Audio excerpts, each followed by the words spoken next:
Notre Dieu, nous te remercions pour les grâces que tu nous fais, ta présence parmi nous et le fait que tu désires communiquer à travers ta parole. Puisse ta parole nous éclairer, nous guider et nous permettre de voir Jésus-Christ. C'est la prière que nous t'adressons en son nom et pour ta gloire. Amen.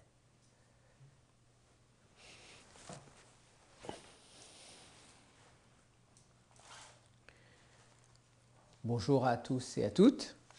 Nous reprenons Daniel au chapitre 9.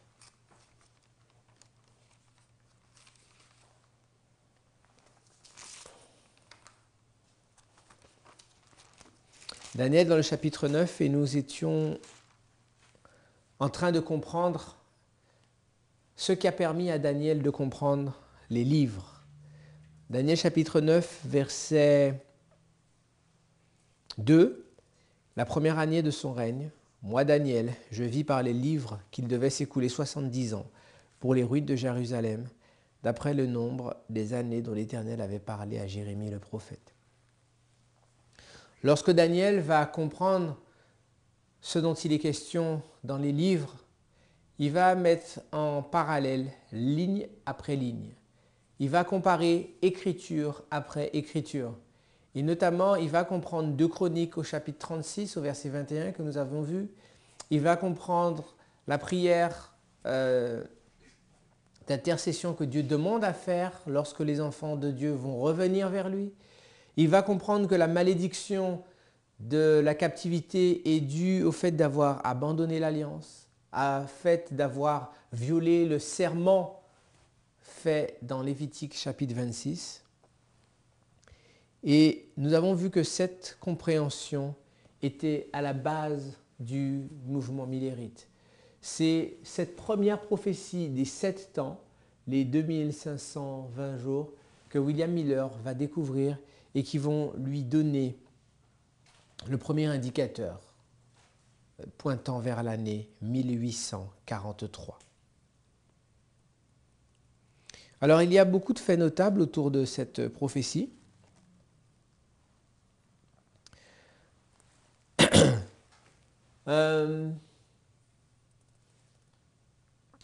Si nous prenons 2 Chroniques au chapitre 33, verset 11,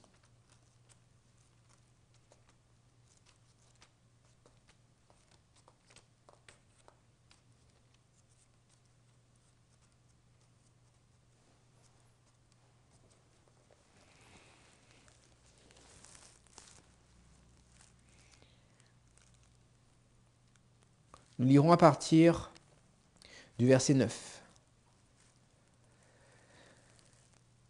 Mais à cause de Manassé, Juda et les habitants de Jérusalem s'égarèrent et firent le mal plus que les nations que l'Éternel avait détruites devant les enfants d'Israël. L'Éternel parla à Manassé et à son peuple, et ils n'y firent point attention. Alors, l'Éternel fit venir contre eux les chefs de l'armée du roi d'Assyrie, qui saisirent Manassé et le mirent dans les fers. Ils le lièrent avec les chaînes d'airain et le menèrent à Babylone. L'accomplissement de ce verset de 2 Chroniques 33, verset 11, se passe en l'an 677, que les chronologistes, les chronologiens et les historiens ont clairement documenté. Et en se basant de ces informations historiques, les pionniers du mouvement adventiste vont identifier les 7 temps de captivité, les 7 temps de dispersion à partir de ce moment-là où le roi Manassé va être amené par les Assyriens à Babylone.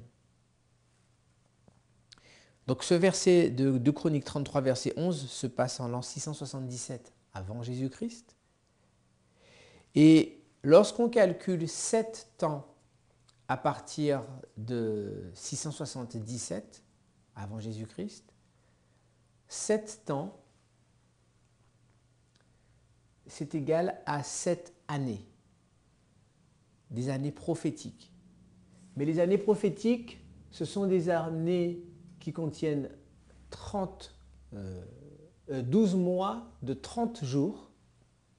Et comme nous l'avons vu la séance précédente, ces 7 années devaient donner lieu à une prophétie de 2520 années, jour, année biblique. Et donc, en ajoutant 2520 années à l'année 677 avant Jésus-Christ, on tombe sur l'année 1843. Revenons un peu dans Habakkuk. Habakkuk au chapitre 2.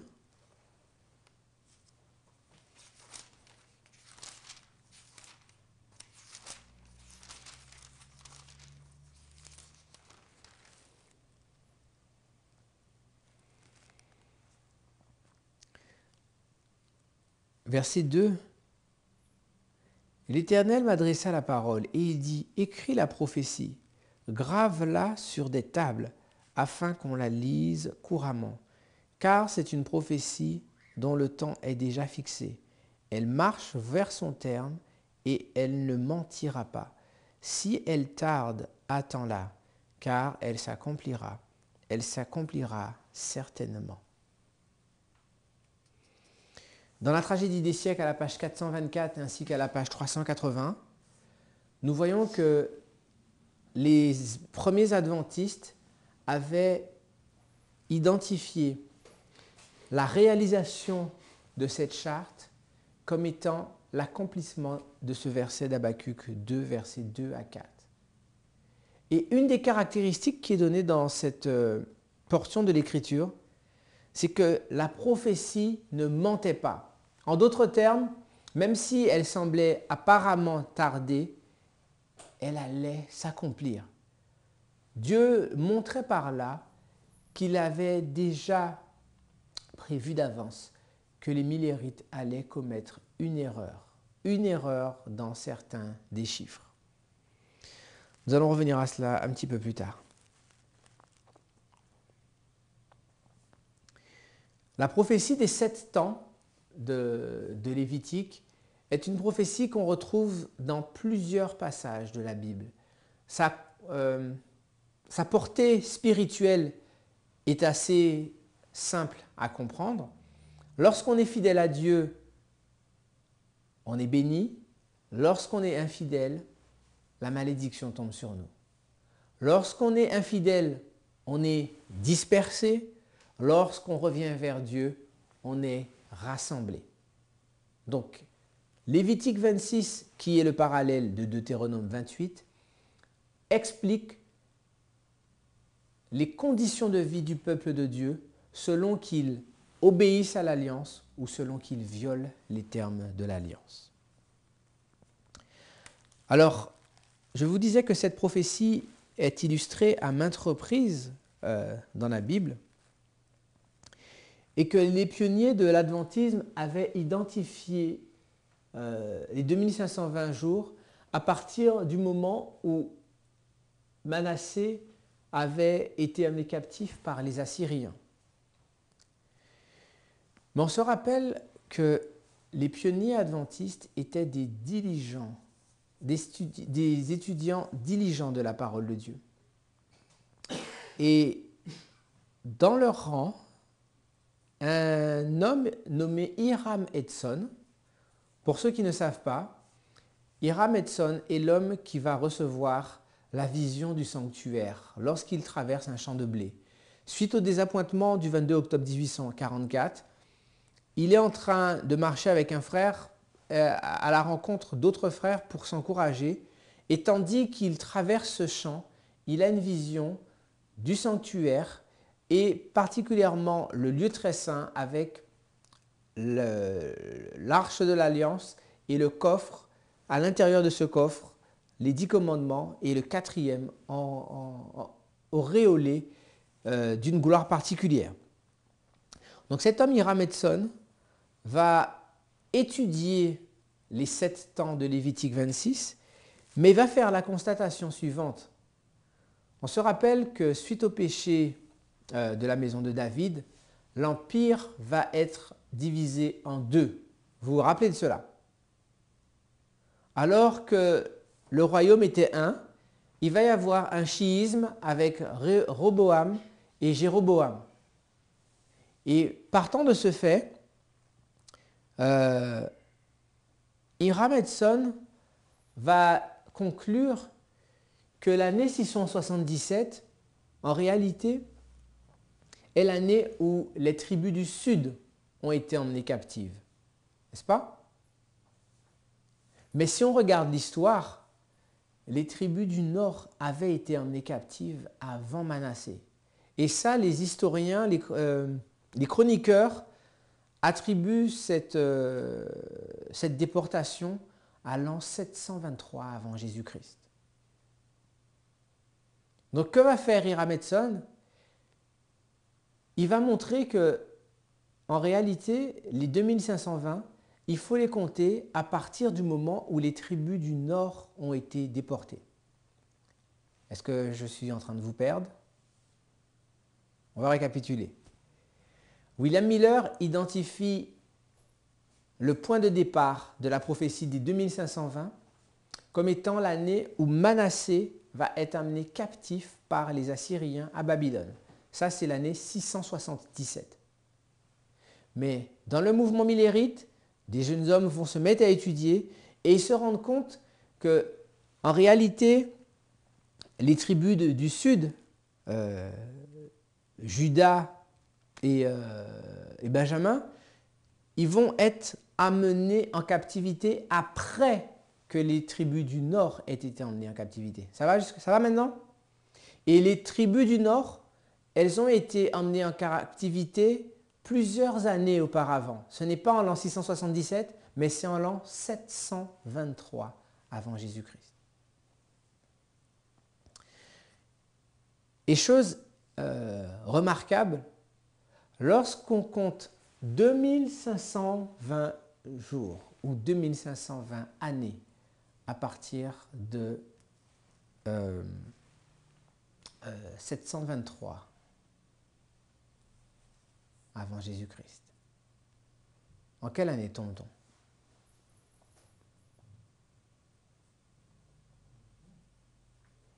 Intéressant. On tombe sur l'année 1798.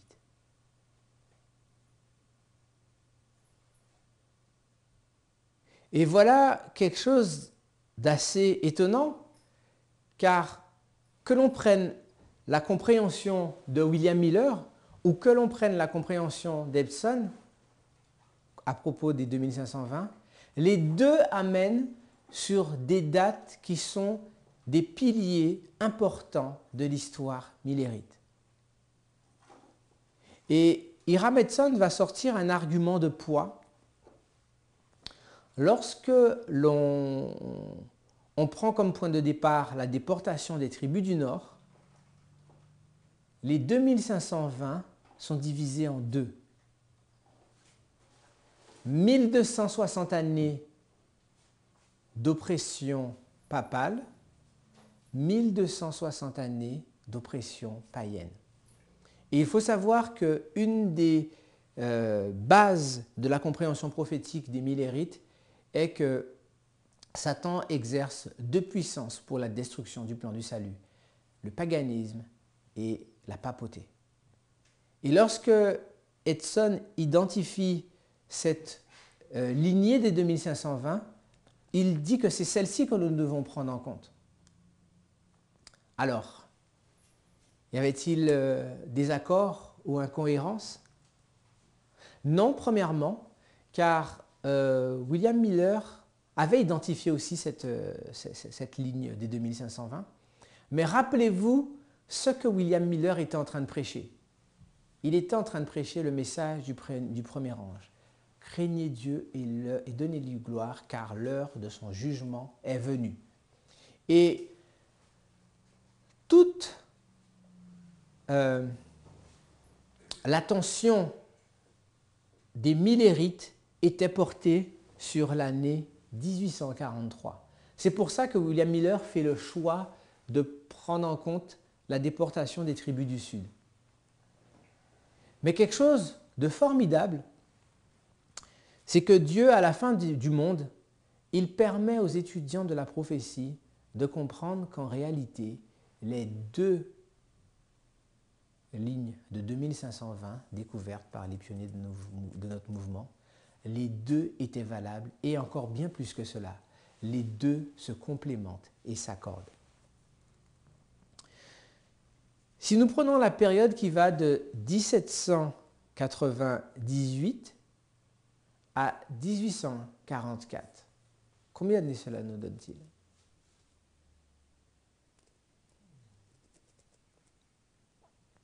Cela donne exactement 46 ans. De 1798 à 1844, cela nous donne 46 ans. Et que va-t-il se passer pendant 46 ans? Allons dans Jean au chapitre 2. Jean au chapitre 2.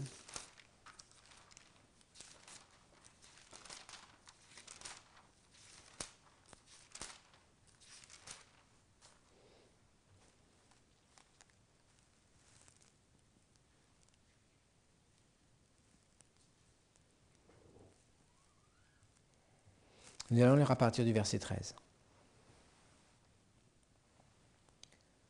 La Pâque des Juifs était proche et Jésus monta à Jérusalem. Il trouva dans le temple les vendeurs de bœufs, de brebis et de pigeons et les changeurs assis. Ayant fait un fouet avec des cordes, il les chassa tous du temple, ainsi que les brebis et les bœufs. Il dispersa la monnaie des changeurs et renversa les tables. Et il dit aux vendeurs de pigeons, « ôtez d'ici, cela d'ici. Ne faites pas de la maison de mon Père une maison de trafic. » Ses disciples se souvinrent qu'il est écrit, « Le zèle de ta maison me dévore. » Les Juifs prenant la parole lui dirent, « Quel miracle nous montres-tu pour agir de la sorte ?» Jésus leur répondit, « Détruisez ce temple, et en 3 jours je le relèverai. » Les Juifs dirent, « Il a fallu 46 ans pour bâtir ce temple, et toi, en 3 jours tu le relèveras. » Mais il parlait du temple de son corps. Que voyons-nous ici? Une période de 46 ans. Une période de 46 ans que Jésus va résumer en 3 jours. Nous comprenons en tant qu'étudiants de la prophétie que ces 3 jours sont un rappel, sont une illustration, un symbole du message du premier, du deuxième et du troisième ange. Et les Juifs vont mettre 46 ans à construire le temple littéral de Dieu. Et si on regarde les promesses de l'Ancien Testament, notamment dans le livre de Malachie,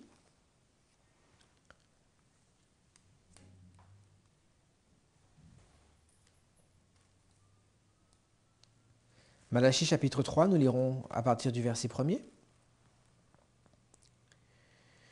« Voici j'enverrai mon messager, il préparera le chemin devant moi, et soudain entrera dans son temple le Seigneur que vous cherchez, et le messager de l'alliance que vous désirez. Voici il vient, dit l'Éternel des armées. » Ce texte fait référence à plusieurs choses, car comme nous l'avons déjà vu auparavant, Malachie 4, versets 5 et 6 se réfère à une triple application de la prophétie. Cela réfère au moment où Jésus allait cheminer sur terre parmi les pécheurs. Cela correspond au moment où Dieu allait commencer à instruire le jugement des morts en 1844. Et c'est pour cela que le Seigneur rentre soudain dans son Saint-Temple. Et cela, bien entendu, est une illustration complète et totale de la fin du monde. Mais pour revenir à notre idée,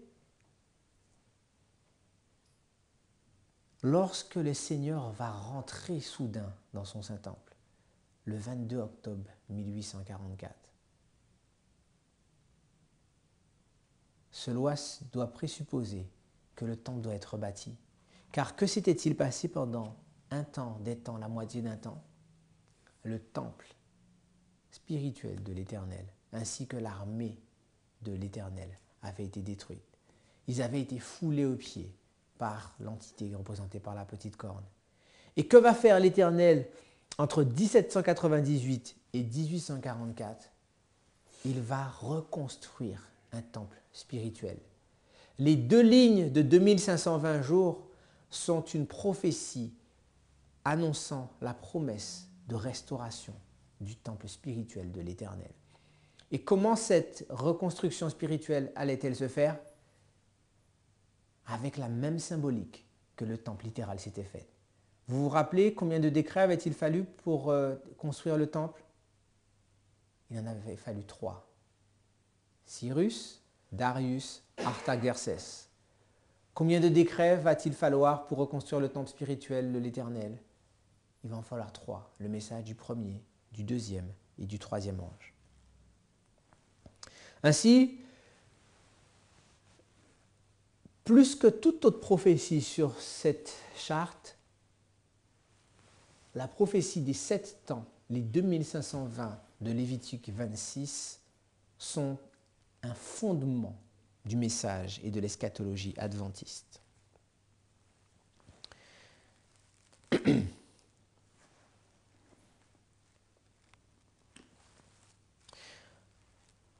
Alors nous pouvons trouver un passage intéressant en rapport avec ces 2 lignes de 2520.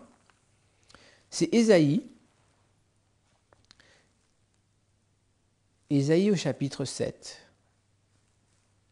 Et nous lirons à partir du verset 1er. Il arriva du temps d'Akaz, fils de Jotham, fils d'Ozias, roi de Juda, que Rétsine, roi de Syrie, monta avec Pécache, fils de Rémalia, roi d'Israël, contre Jérusalem pour l'assiéger, mais il ne put l'assiéger. On vint dire à la maison de David, les Syriens campent en Éphraïm, et le cœur d'Akaz et le cœur de son peuple furent agités, comme les arbres de la forêt sont agités par le vent. Alors l'Éternel dit à Ésaïe, va à la rencontre d'Akaz, toi et Shear-Jahub, ton fils, vers l'extrémité de l'aqueduc de l'étang supérieur, sur la route du champ du Foulon.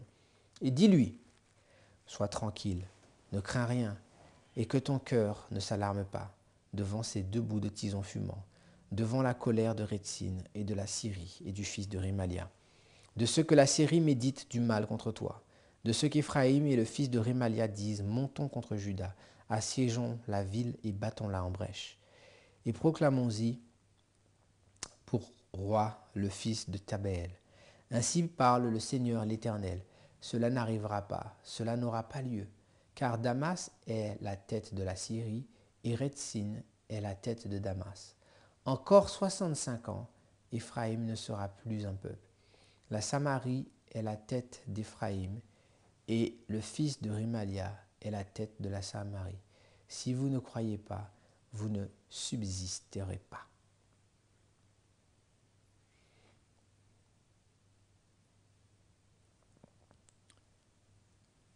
La Bible déclare que l'esprit des prophètes est soumis aux prophètes. Et toutes les prophéties s'accordent entre elles. Nous venons de voir que les 2 lignes de 2520 s'imbriquent et s'accordent l'une avec l'autre, car c'est la prophétie de restauration du temple et de l'armée céleste. Mais ce que nous dit ici Ésaïe, dans le chapitre 7, Ésaïe est en train de marquer le point de départ des 2 prophéties de 2520 jours.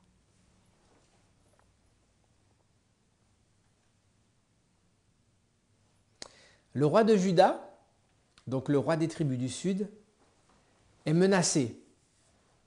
Il est menacé par une alliance entre le roi des tribus du nord et le roi de Syrie.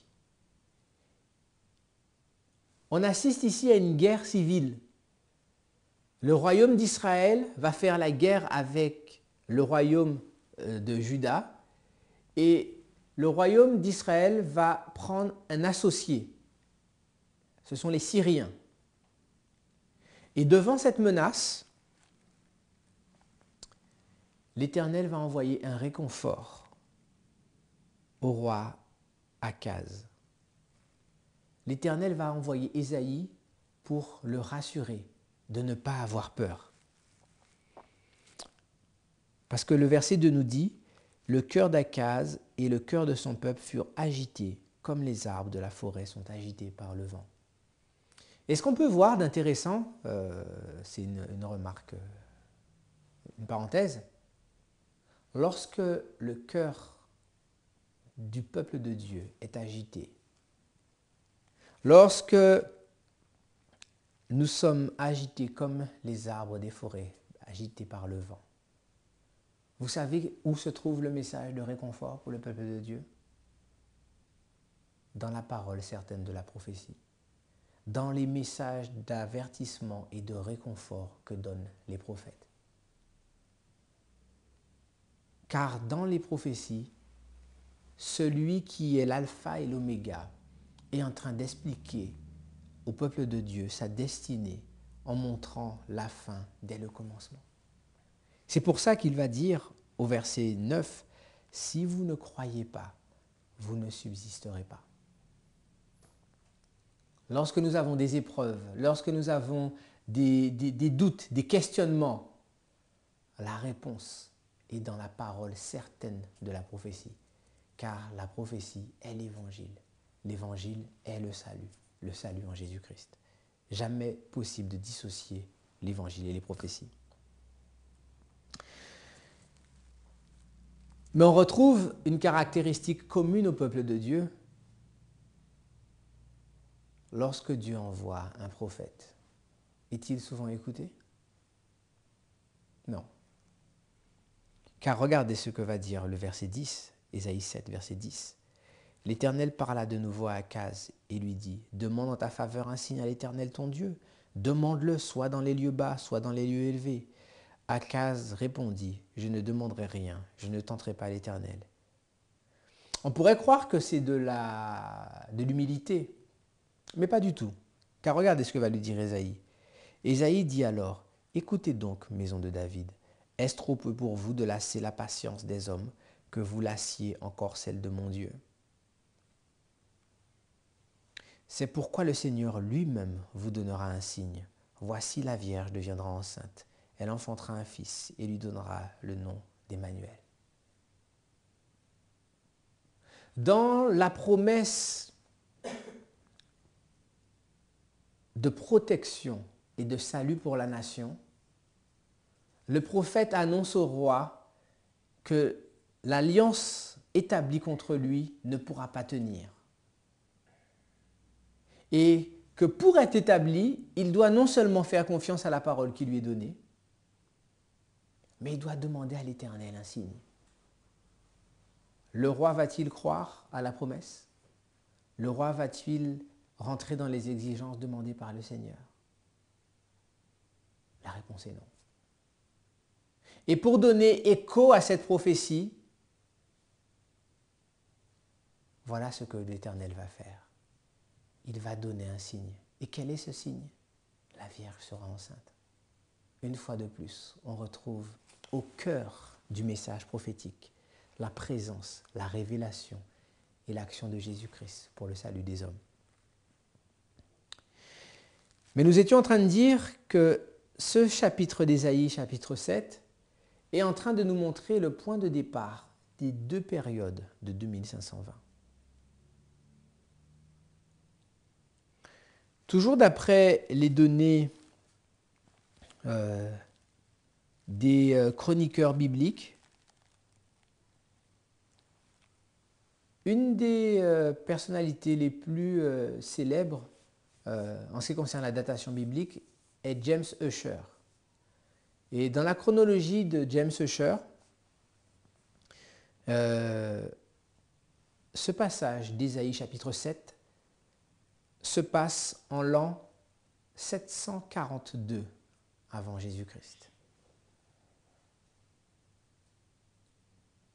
Et en l'an 742 avant Jésus-Christ, il va lui dire encore 65 ans.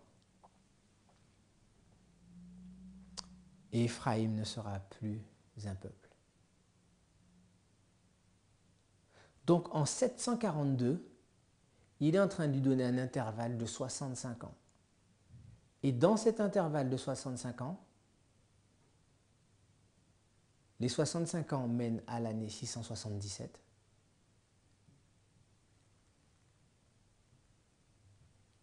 Rétzin est la tête de Damas. Éphraïm ne sera plus un peuple. Verset 7. Ainsi parle le Seigneur l'Éternel, cela n'arrivera pas, cela n'aura pas lieu, car Damas est la tête de la Syrie et Rétzin est la tête de Damas. Encore 65 ans, Éphraïm ne sera plus un peuple. En l'an 742, comment nous pouvons savoir que c'est l'an 742 au passage? La Bible nous dit que toute écriture est inspirée de Dieu, n'est-ce pas? La Bible nous dit que tant que le ciel et la terre ne passeront pas, mes paroles ne passeront pas. Il n'y aura pas un iota ou un trait de lettre qui soit enlevé. Nous trouvons parfois dans la Bible des indications généalogiques assez ennuyeuses, des noms tout aussi longs que compliqués. Et parfois nous pouvons nous demander pourquoi. Mais Dieu ne fait rien au hasard. Une des manières dont on peut affirmer que cette alliance se fasse en l'an 742, c'est parce que dans les chroniques de l'histoire des royaumes du monde, il est très facile d'identifier l'année où deux rois vont faire une alliance, n'est-ce pas? Les traités de guerre ou de paix étaient des choses qui étaient soigneusement conservées dans les chroniques de l'histoire des rois du monde. Et lorsque Rétzin va faire alliance avec Rémalia, on peut trouver très facilement à quelle période de l'histoire cela se réfère. Ok? Donc, Ésaïe chapitre 7, versets 7 et 8 est en train de dire, en l'an 742, dans 65 ans, dans un intervalle de 65 ans, parce qu'il dit encore 65 ans, à l'intérieur de ces 65 ans, il y a les deux dates de déportation. Car effectivement, le royaume d'Israël va être déporté 19 ans plus tard, en 723, avant Jésus-Christ. Et le royaume du sud, le royaume de Juda, va être déporté en l'an 677, avant Jésus-Christ.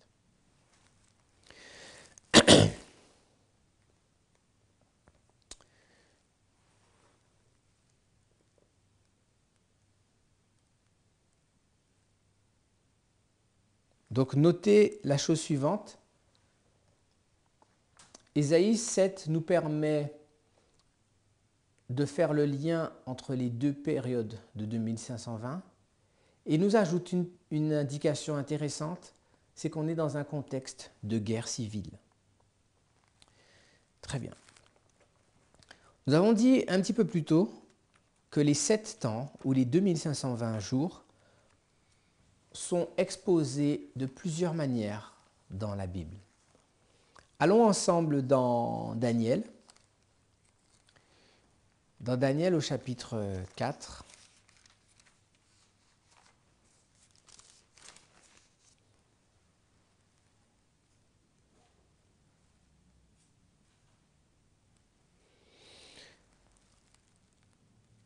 Le roi Nebuchadnezzar va avoir un rêve où il est représenté comme un grand arbre. Et cet arbre va être abattu.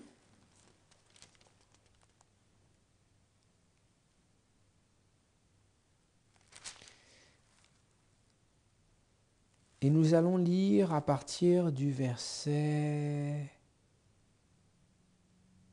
24. Voici l'explication au roi. Voici le décret du Très-Haut qui s'accomplira sur mon Seigneur le roi. On te chassera du milieu des hommes. Tu auras ta demeure avec les bêtes des champs, et l'on te donnera comme aux bœufs de l'herbe à manger. Tu seras trempé de la rosée du ciel. Et 7 temps passeront sur toi, jusqu'à ce que tu saches que le Très-Haut domine sur le règne des hommes, et qu'il le donne à qui lui plaît. L'ordre de laisser le tronc où se trouvent les racines de l'arbre signifie que ton royaume te restera quand tu reconnaîtras que celui qui domine est dans les cieux. C'est pourquoi, ô roi, puisse mon conseil te plaire. Mets un terme à tes péchés en pratiquant la justice et à tes iniquités, en usant de compassion envers les malheureux, et ton bonheur pourra se prolonger. Toutes ces choses se sont accomplies sur le roi Nebuchadnezzar au bout de 12 mois, comme il se promenait dans le palais royal à Babylone. Le roi prit la parole et dit, « N'est-ce pas ici Babylone la grande que j'ai bâtie comme résidence royale, par la puissance de ma force et pour la gloire de ma magnificence ?» La parole était encore dans la bouche du roi qu'une voix descendit du ciel. « Apprends, roi Nebuchadnezzar, qu'on va t'enlever le royaume. On te chassera du milieu des hommes. Tu auras ta demeure avec les bêtes des champs. On te donnera, comme aux bœufs, de l'herbe à manger, et 7 temps passeront sur toi, jusqu'à ce que tu saches que le Très-Haut domine sur le règne des hommes et qu'il le donne à qui il lui plaît. » Avez-vous remarqué quelque chose ici? Le roi Nebuchadnezzar va recevoir 3 messages. Le message du premier ange, le message du deuxième ange et le message du troisième ange. Où reçoit-il le message du premier ange? C'est dans Daniel chapitre 2. Tandis qu'il pense être le souverain, le seigneur des seigneurs, il va découvrir qu'il y a dans les cieux un Dieu qui révèle les secrets et qu'il faut lui rendre gloire à ce Dieu-là. Dans l'expérience du rêve qu'il a oublié, mais que Daniel réussit à lui rappeler et lui donner l'explication, il se rend compte qu'il y a quelqu'un de plus grand, plus haut, plus fort que lui. Et il reçoit le message, crains Dieu et donne-lui gloire. Il va recevoir le message du deuxième ange. Tandis qu'il a reçu la vision de la gloire de Dieu, une contrefaçon de l'évangile, une contrefaçon de la vision est faite dans le chapitre 3. Il avait été annoncé comme étant la tête d'or, mais sous l'influence et les conseils de ses collaborateurs les plus proches, il va faire une statue complètement en or. Et bien entendu, en faisant une contrefaçon de l'évangile, il va utiliser de la force pour contraindre les consciences à accepter son message idolâtre. À ce moment-là, alors qu'il a rassemblé tous les dignitaires du royaume, tous les notables, les élites, et ils ne sont pas simplement de Babylone, ils viennent de toutes les contrées aux alentours, nous dit Daniel 3. À ce même moment-là, 3 jeunes Hébreux vont se tenir devant lui. Il va ordonner que la fournaise soit chauffée 7 fois plus. Et même devant la contrainte, même devant la menace de mort, il ne va pas pouvoir faire plier ces 3 Hébreux. À ce moment-là, le pouvoir de Babylone est tombé. Babylone est tombé.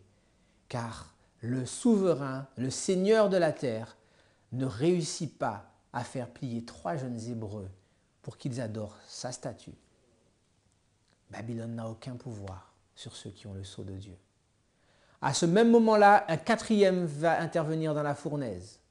Le 2e ange et le 4e ange sont 2 messages parallèles qui révèlent encore plus la gloire, car il va dire « Je vois comme l'apparition d'un fils des dieux ». Donc Nebuchadnezzar reçoit le message du 1er, du 2e ange. Et nous venons de le lire dans Daniel chapitre 4.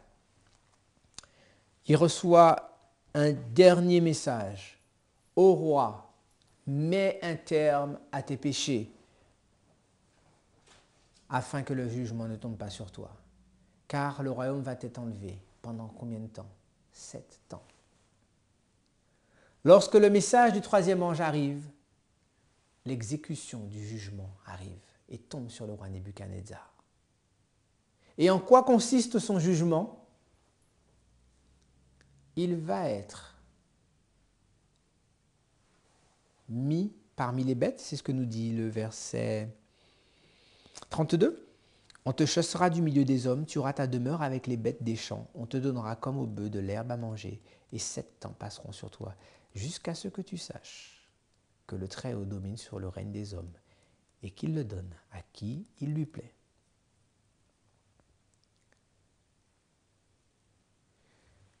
Lorsque l'exécution du 3e ange se produit sur lui,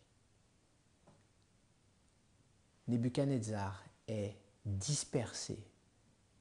Il va quitter sa demeure parmi les hommes pour être mis parmi les bêtes.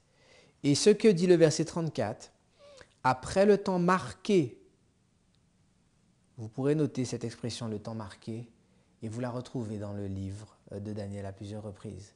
Après le temps marqué, quel est le temps marqué? C'est la fin des 7 temps. Après le temps marqué, moi, Nebuchadnezzar, je levai les yeux vers le ciel et la raison me revint. J'ai béni le Très-Haut, j'ai loué et glorifié celui qui vit éternellement, celui dont la domination est une domination éternelle et dont le règne subsiste de génération en génération. Tous les habitants de la terre ne sont à ses yeux que néant.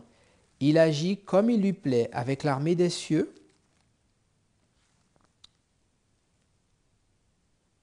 Et avec les habitants de la terre, et il n'y a personne qui résiste à sa main et qui lui dise « Que fais-tu » En ce temps-là, la raison me revint, la gloire de mon royaume, ma magnificence et ma splendeur me furent rendues.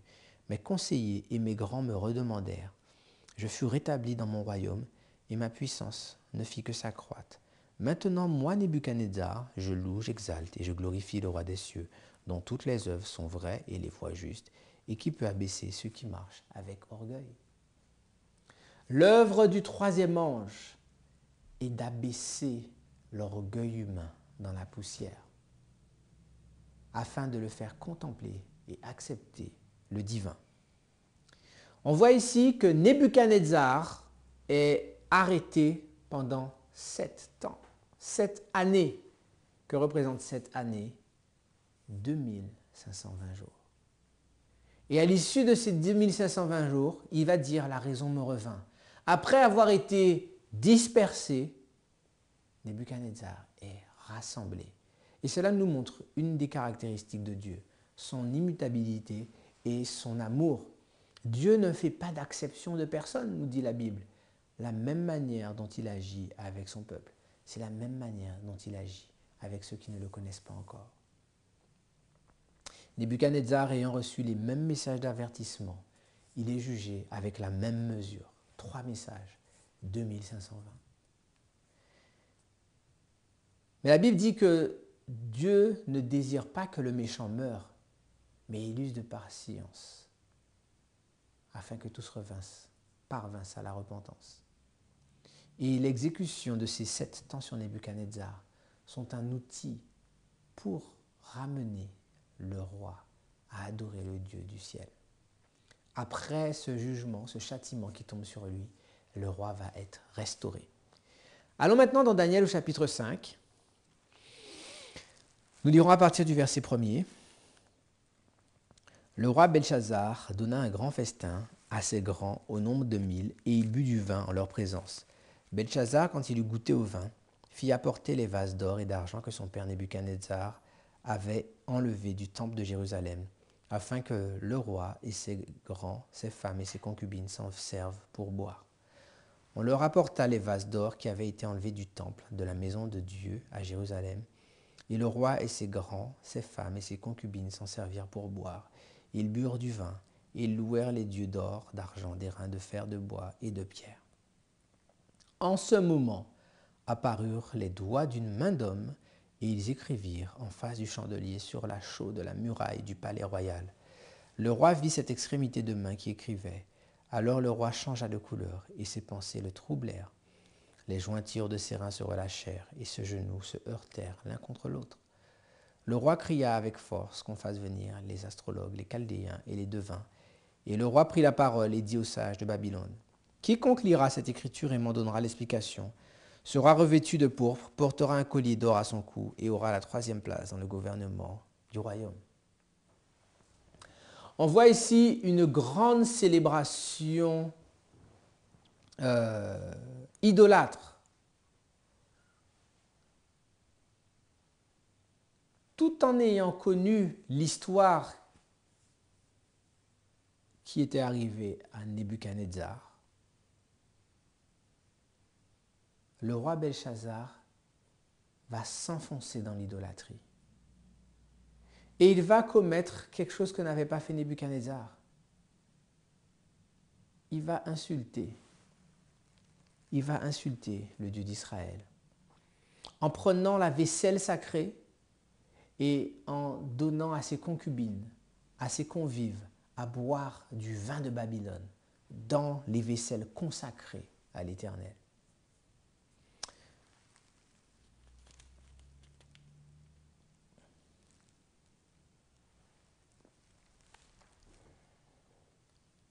Lorsqu'il va voir cette main écrire sur le mur, il va être pris d'une grande panique. Et pourquoi va-t-il être pris d'une grande panique? Lisons ensemble Daniel chapitre 5. Daniel répondit à partir du verset 17. Daniel répondit en présence du roi, « Garde tes dons et accorde à un autre tes présents. Je lirai néanmoins l'écriture au roi, et je lui donnerai l'explication. Ô roi, le Dieu suprême avait donné à Nebuchadnezzar, ton père, l'empire, la grandeur, la gloire et la magnificence. Et à cause de la grandeur qu'il lui avait donnée, tous les peuples, les nations, les hommes de toutes langues étaient dans la crainte et tremblaient devant lui. Le roi faisait mourir ceux qu'il voulait, et il laissait la vie à ceux qu'il voulait. Il élevait ceux qu'il voulait, et il abaissait ceux qu'il voulait. Mais lorsque son cœur s'éleva et que son esprit s'endurcit jusqu'à l'arrogance, il fut précipité de son trône royal et dépouillé de sa gloire. Il fut chassé du milieu des enfants, des hommes. Son cœur devint semblable à celui des bêtes et sa demeure fut avec les ânes sauvages. On lui donna, comme au bœuf, de l'herbe à manger et son corps fut trempé de la rosée du ciel, jusqu'à ce qu'il reconnaisse que le Dieu suprême domine sur le règne des hommes et qu'il le donne à qui lui plaît. Et toi, Belchassar, son fils, tu n'as pas humilié ton cœur, quoique tu saches toutes ces choses.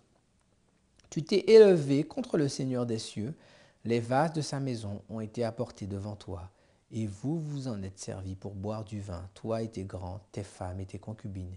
Tu as loué les dieux d'argent, d'or, d'airain, de fer, de bois et de pierre qui ne voient point, qui n'entendent point, qui ne savent rien, et tu n'as pas glorifié le Dieu qui a dans sa main ton souffle et toutes tes voix.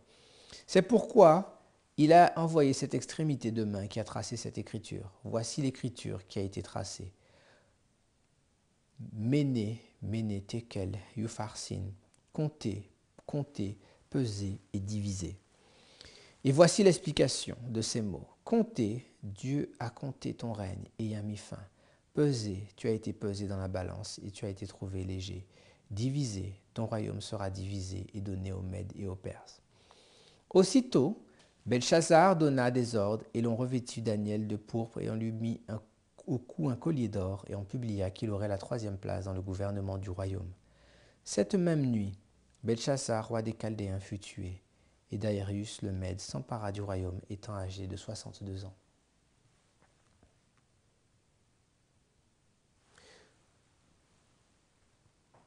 Au moment où le roi Belchazzar va commettre cet acte d'idolâtrie et de défiance au Dieu d'Israël, au même moment, le jugement va s'abattre sur lui.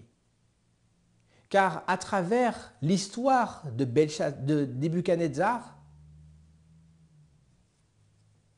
il avait entendu l'histoire du message du premier, du deuxième et du troisième ange.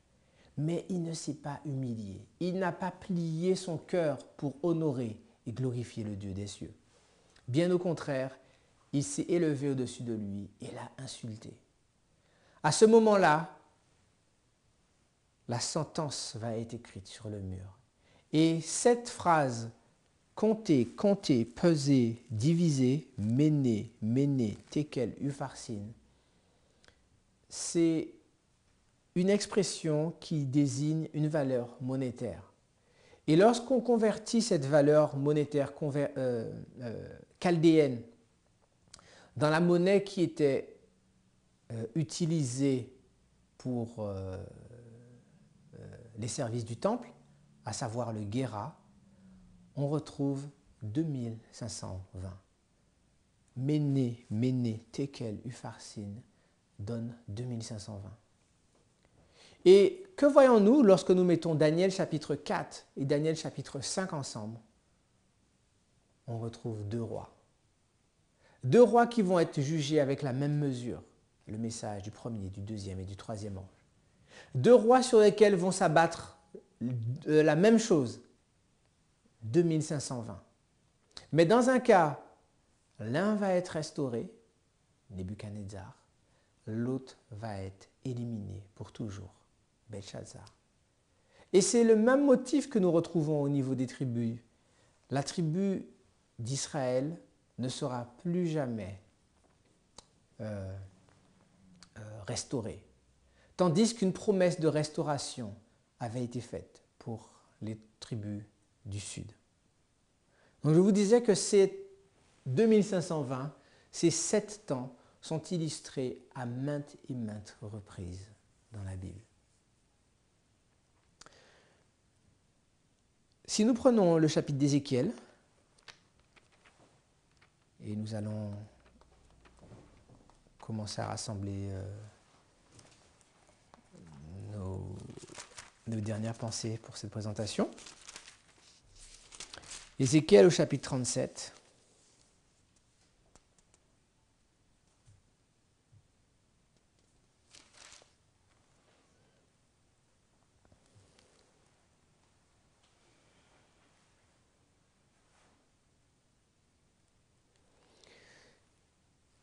Ézéchiel chapitre 37, c'est une prophétie qui est une illustration de la fin du monde. Et cette illustration, c'est après un temps de mort spirituelle, Dieu va demander à son serviteur, « Fils de l'homme, ces eaux peuvent-ils revivre ?»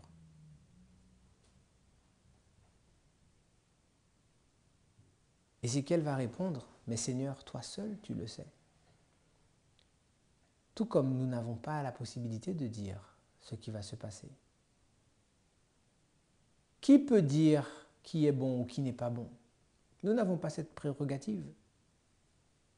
Lorsque nous regardons l'état de notre peuple sur la surface de la terre, la seule chose que nous pouvons dire, Seigneur, toi seul tu sais comment réveiller cette Église. Toi seul sais comment ramener la vie dans ton peuple. Et regardez que Dieu emmène Ézéchiel quelque part où il n'y a pas la vie. Il l'emmène dans un désert. Et plus particulièrement dans un ossuaire, quelque part où il y a des eaux. Et ces eaux sont desséchées, ce qui laisse à penser que la mort ne date pas d'hier ou d'avant-hier. C'est un endroit où la vie a quitté le peuple depuis longtemps. Mais Dieu va donner une formule. Il va dire à Ézéchiel, prophétise sur ces eaux, verset 4, et dis-leur, ossements desséchés, écoutez la parole de l'Éternel. Je prophétisais, verset 7, et comme je prophétisais, il y eut un bruit, et voici, il se fit un mouvement, et les eaux s'approchèrent les uns des autres. Je regardais, et voici il leur vint des nerfs, la chair crue, et la peau les couvrit par-dessus, mais il n'y avait point en eux d'esprit. Il me dit, prophétise, et parle à l'esprit. Prophétise, fils de l'homme. La manière dont Dieu veut rassembler la vallée d'ossements desséchés, qui représente l'Église adventiste du 7e jour. C'est en donnant, en distillant la parole prophétique. Verset 11, « Il me dit, fils de l'homme, ces eaux, c'est toute la maison d'Israël. » Quelle est la maison d'Israël moderne, chers amis? C'est notre Église que nous aimons tant. Il me dit, fils de l'homme, ces os, c'est toute la maison d'Israël. Voici, ils disent, nos os sont desséchés. Notre espérance est détruite. Nous sommes perdus. Prophétise et dis-leur, ainsi parle le Seigneur. Voici, j'ouvrirai vos sépulcres et je vous ferai sortir de vos sépulcres, ô mon peuple, et je vous ramènerai dans le pays d'Israël. Et vous saurez que je suis l'Éternel lorsque j'ouvrirai vos sépulcres et que je vous ferai sortir de vos sépulcres, ô mon peuple. Je mettrai mon esprit en vous et vous vivrez. Je vous rétablirai dans votre pays et vous saurez que c'est que moi l'Éternel. J'ai parlé et agi, dit l'Éternel. La parole de l'Éternel me fut adressée en ces mots. Et toi, fils de l'homme, prends une pièce de bois et écris dessus, pour Juda et pour les enfants d'Israël qui lui sont associés. Prends une autre pièce de bois et écris dessus, pour Joseph, bois d'Éphraïm et toute la maison d'Israël qui lui est associée. Rapproche-les l'une de l'autre pour en former une seule pièce, en sorte qu'elle soit unie dans ta main. Et lorsque les enfants de ton peuple te diront, ne nous expliqueras-tu pas ce que cela signifie? Réponds-leur, ainsi parle le Seigneur, l'Éternel. Voici, je reprendrai le bois de Joseph qui est dans la main d'Éphraïm et les tribus du Juda qui lui sont associées. Je les joindrai au bois de Juda et j'en formerai un seul bois, en sorte qu'il ne soit que dans ma main, qu'un dans ma main. Les bois sur lesquels tu écriras seront dans ta main, sous leurs yeux. Les deux bois que nous sommes en train de voir ici dans Ézéchiel 37 sont les deux lignes de 2520. Une pour Israël, une pour Juda. Dieu va restaurer son nom à travers une seule tribu, la tribu de Juda.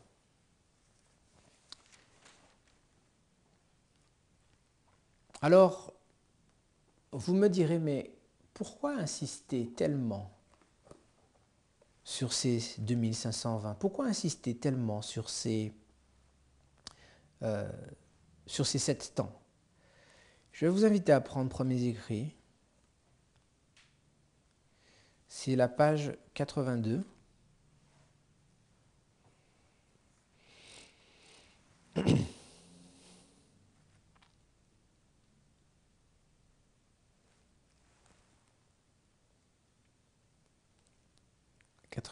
à 84. Un songe de William Miller. J'ai rêvé que Dieu, par une main invisible, m'avait envoyé un bel écrin ciselé d'ébène et de perles curieusement incrustées, d'environ 25 cm sur 15. Une clé était attachée à l'écrin et je l'ouvris immédiatement. À ma grande surprise, il était rempli de toutes sortes de joyaux de dimensions variées, de diamants, des pierres précieuses et des pièces d'or et d'argent de valeurs différentes. Le tout était si bien arrangé qu'il s'en dégageait une lumière que seul le soleil pouvait égaler. Émerveillé par la beauté et la valeur du contenu de cet écrin, je pensais qu'il était de mon devoir de ne pas en jouir seul.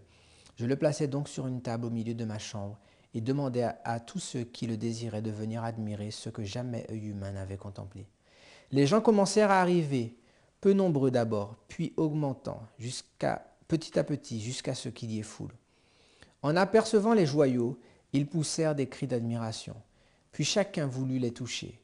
Ils les sortirent de l'écrin et il y eut bientôt un peu partout sur la table. Je me dis alors que le propriétaire de cet écrin me les réclamerait, et si je permettais qu'on disperse ainsi toutes ces choses de prix, je n'arriverais jamais à les remettre en place, ni à remplacer celles qui pourraient manquer. Je priais donc les visiteurs de ne plus les toucher et de les laisser dans l'écrin. Mais plus j'insistais, plus on les dispersait. Il y en avait maintenant partout sur la table, sur le plancher et sur tous les meubles de la chambre.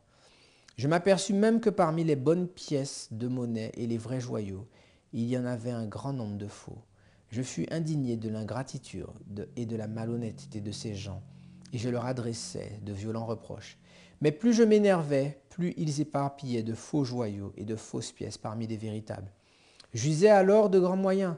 Je les mis à la porte par la force, mais lorsque j'arrivais à en mettre un dehors, il en entrait 3 autres, apportant avec eux de la poussière, des copeaux, du sable et toutes sortes de déchets, jusqu'à ce que cela recouvre les vrais joyaux, de sorte qu'on ne pouvait plus les voir. Ils mirent aussi en pièces l'écrin et en dispersèrent les morceaux parmi les déchets. Je me rendis alors compte que ma colère ne servait pas à grand-chose, et découragé, je m'assis et me mis à pleurer. Tandis que je pleurais et me lamentais sur la perte qui résulterait pour moi de toute cette affaire, je me souvins de Dieu et je l'implorai avec ferveur pour qu'il me vînt en aide.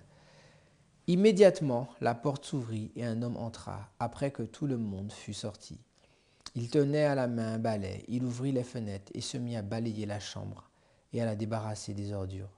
Je lui criai de s'arrêter, car parmi tout cela, il y avait des joyaux précieux. Il me répondit, « Ne crains rien, j'en prendrai soin. » Et alors qu'il balayait, la poussière, le sable, les faux joyaux et les fausses pièces s'envolèrent par la fenêtre comme une fumée emportée par le vent. Pendant ce remue-ménage, je fermai un instant les yeux. Quand je les rouvris, les faux joyaux avaient tous disparu. Seuls les joyaux précieux, les diamants, les pièces d'or et d'argent gisaient à profusion dans la chambre.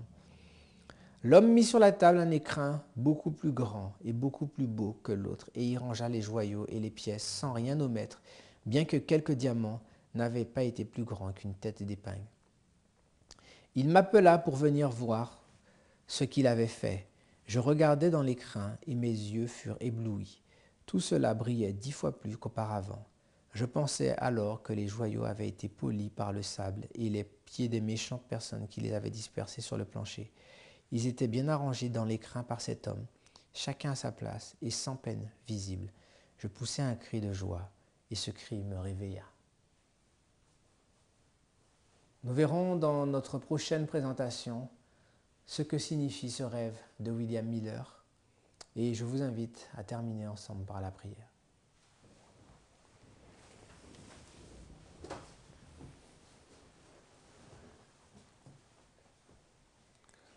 Notre Dieu, nous te remercions de ce que tu es au contrôle de l'histoire. Tu es le Dieu qui est capable de réveiller ces ossements desséchés. Tu es celui qui est désireux de donner son esprit à ceux qui lui demandent, plus qu'un père voudrait donner des bonnes choses à ses enfants. En ce sabbat, nous te demandons de continuer à nous visiter, de nous éclairer par ta parole et de nous permettre de réaliser qui est cet homme avec le balai et l'œuvre qu'il est en train de faire en ce moment. C'est la prière que nous t'adressons au nom de Jésus pour ta gloire. Amen.